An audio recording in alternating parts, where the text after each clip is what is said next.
Sean todos bienvenidos, hoy hablaremos del caso Irán-Contras.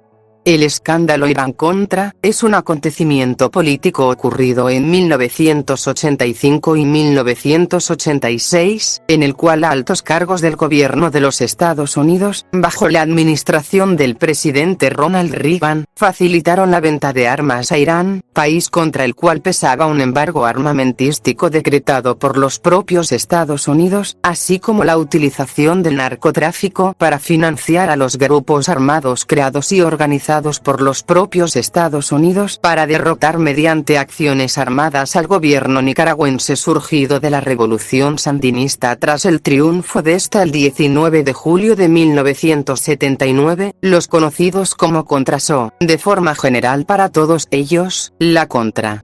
Ambas operaciones, la venta de armas y la financiación de la Contra, estaban prohibidas por el Senado estadounidense. El 5 de octubre de 1986, el Ejército Popular Sandinista de Nicaragua derribó un avión de transporte de la Fuerza Aérea de la República de El Salvador, pilotado por Eugene Hasenfuss, que sobrevolaba el espacio aéreo de Nicaragua con suministros para la Contra.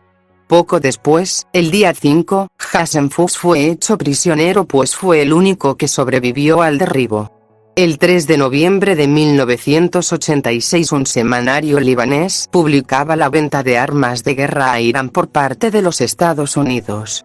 El 25 de noviembre en una rueda de prensa, el presidente Ronald Reagan y el procurador general de la República Edwin Miss reconocían que ambos hechos estaban relacionados y que existía una nota escrita de Oliver North de abril de ese mismo año donde se especificaba que $12 millones de las ventas de armas serían utilizados para ayudar a los Contras. Todo ello llevó a la creación, por parte del Senado de los Estados Unidos, de una comisión de investigación. Después que los sandinistas tomaran el control de Nicaragua, Cuba y los sandinistas tomarían ventaja cuando el presidente Carter de los Estados Unidos le negara el apoyo logístico y militar al presidente Somoza, dejándolo abandonado y a su suerte contra la guerrilla sandinista apoyada por Cuba. En este momento comienza el período conocido como Revolución Nicaragüense o Sandinista que se extendió hasta febrero de 1990, cuando el FSLN perdió las elecciones presidenciales, a favor de la Unión Nacional Opositora, uno presidida por Violeta Chamorro, que aglutinaba a diferentes partidos y fuerzas opuestas a los sandinistas y apoyadas por los Estados Unidos. Tras la entrada de los sandinistas en Managua y la huida de Somoza se instaura un nuevo gobierno, formado por un amplio espectro ideológico con presencia socialdemócrata, socialista, marxista-leninista y con una influencia muy grande de la teología de la liberación, que trató de introducir reformas en los aspectos socioeconómicos y políticos del Estado nicaragüense, tratando además los problemas relativos a la sanidad, la educación y reparto de la tierra que el país necesitaba, logrando avances significativos y reconocidos internacionalmente.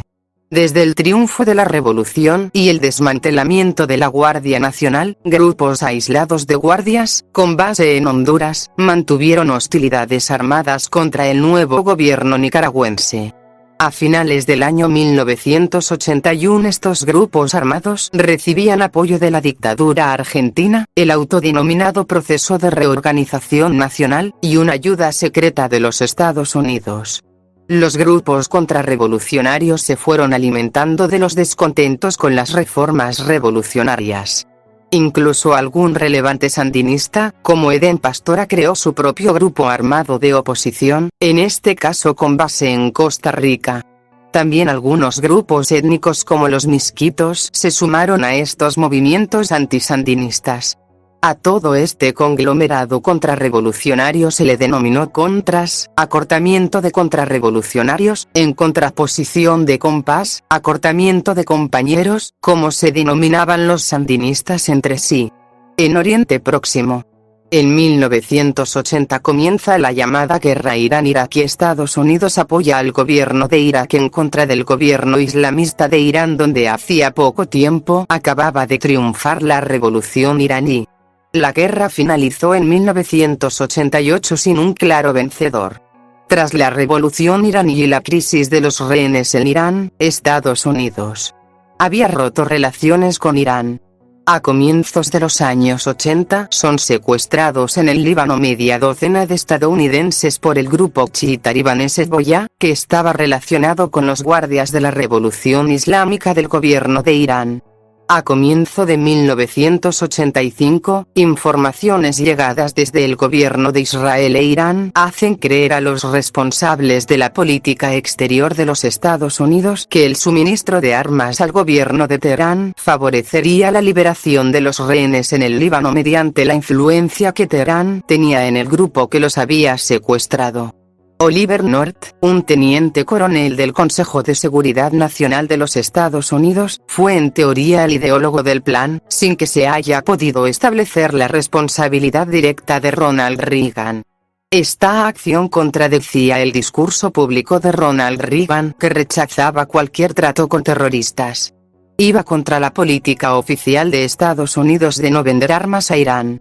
Se debía de hacer de espaldas al Congreso y no había garantía alguna de que el grupo que tenía secuestrado a los ciudadanos estadounidenses en el Líbano accediera a las presiones de Irán.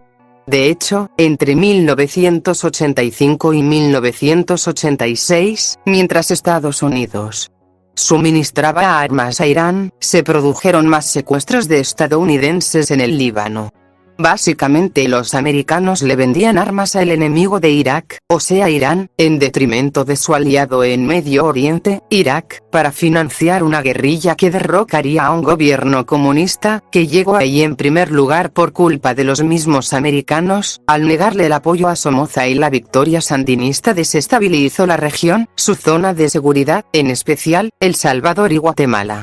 Esto debido a que Nicaragua sirvió de puente entre Cuba y América Central. Oliver North ha sido el único que ha llegado a tener muchos problemas legales por este tema. Y en sus propias palabras, los americanos son los peores aliados, dejando ver lo poco leal que pueden llegar a ser los americanos. Muchas gracias por la atención, dame un me gusta, suscríbete, comenta y comparte. Nos vemos y muchos éxitos.